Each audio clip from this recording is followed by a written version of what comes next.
Hello, Gemini, Sun, Moon, Rising, and Venus signs. Kamusta kayo? Sana po ay nasa mabuti kayong kalagayan.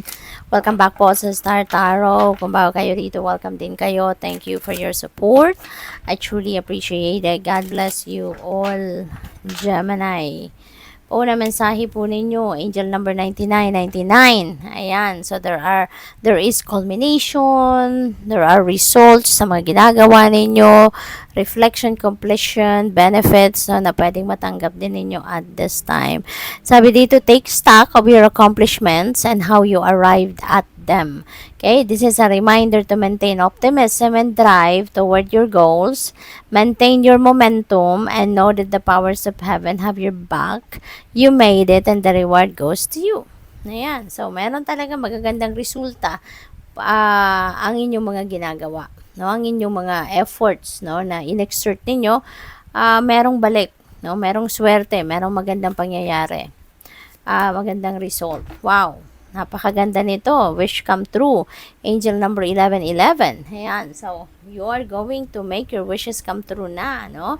At sasangayunan na kayo ng Divine Universe. Now is the time for you to manifest whatever it is that you want to manifest in your life. Sabi dito, you're in for a lucky break. It may come as happy news, experience, new opportunities, or an exciting acquaintance. You will find yourself in the right place at the right time. It is not a coincidence, but a gift from fate. Yan. So, napakaganda. Hindi ba? Good luck sa iyo dyan. 1515, the big break. Yan, an opportunity, help, extra cash, or other support is coming your way. Ayan, so siksik-liglig, umaapaw, no? Yung biyayang paparating sa inyo rito, napakaganda. Pwedeng meron dumating na oportunidad, pwedeng tulong, support, pwedeng cold cash, 'di ba? Ang dadating sa inyo sa ngayon. So keep going, continue to work on kung ano man ang pinagsisikapan ninyo sa ngayon. Have fun, 'di ba? Sa mga ginagawa ninyong trabaho. The most tremendous success daw comes from passion. Totoo.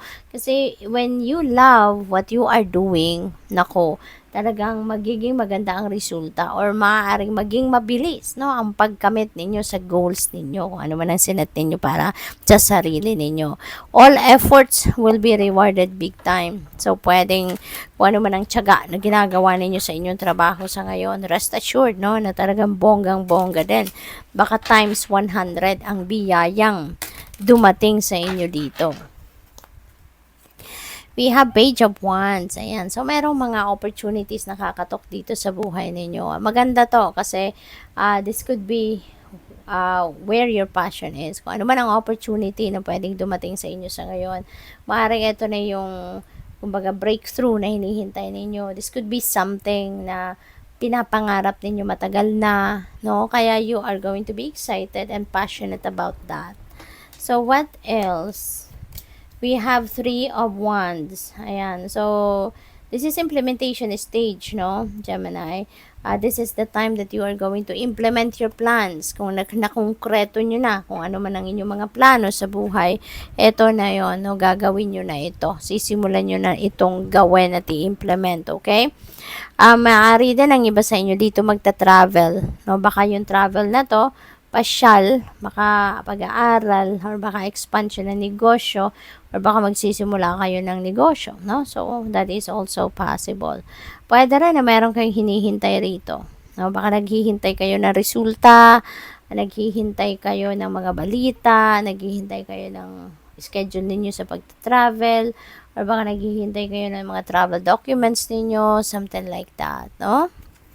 What else? We have Chariot. So, speaking of travel, si Chariot is also travel energy. So, maaari talaga na meron dito maglo-long drive din sa inyo. Maaring merong magla-land transpo, di ba? Kung saan man kayo papunta, maaring it is a long journey.